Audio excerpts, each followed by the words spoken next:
Hello po, magandang araw guys. Ito po yung ating kinuhang suwid dun sa ating inani na pinya. So ngayong araw po ito ay aking tanim dito sa aking likuran. Siya po muna ay aking alinisan. Ako po ay nakapagtanim na din ng 3 piraso. Ayan po. Ayan. Para po sa isang taon ay meron po tayo uling maani na pinya. Tara guys, samahan po ninyo ako sa pagtatanim.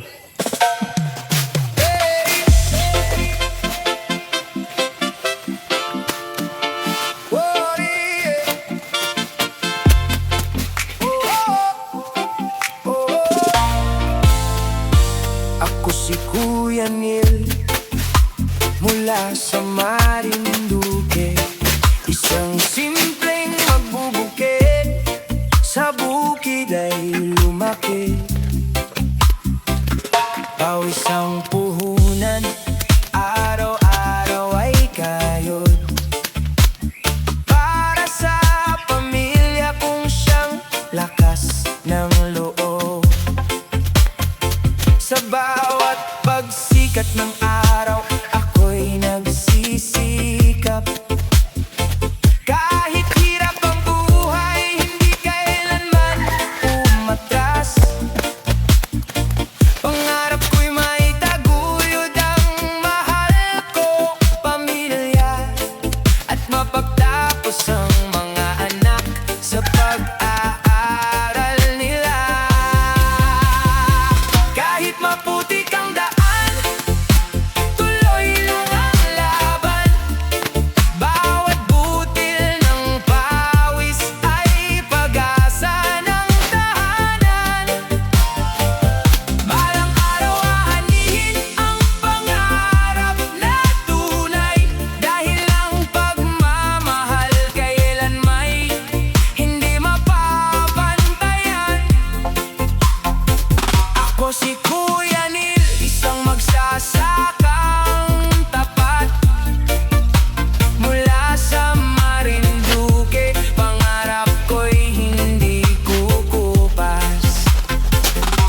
Hindi man mayaman, busog naman sa pag-asa.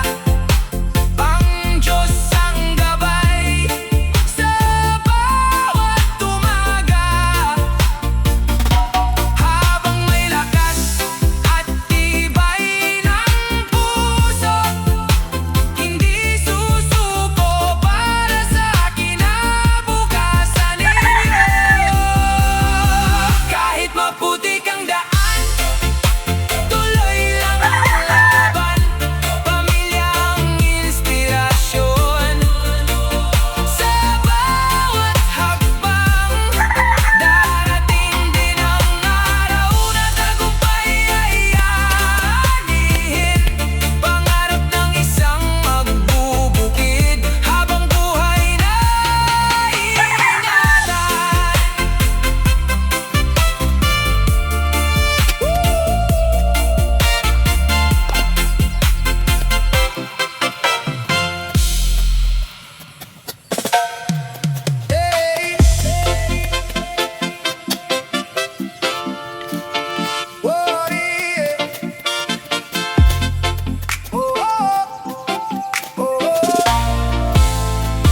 Ako si Kuya Neil mula sa Marinduque, Guys, tapos na tayong isang simpleng linis. magbubukid Ngayon naman ay sa tayo katanim ng ating bukid ay pinya. lumaki. Ito na. Pawis ang Butas lang dito sa banda rito. puhunan, araw-araw ay kayod para sa pamilya kong siyang lakas ng loob. Sa bawat pagsikat ng araw, ako'y nagsisikap. Kahit hirap ang buhay, hindi kailanman umatras. Pangarap ko'y maitaguyod ang mahal ko pamilya, at mapagtapos ang mga anak sa pag-aaral nila. Kahit maputik ang daan, tuloy lang ang laban. Bawat butil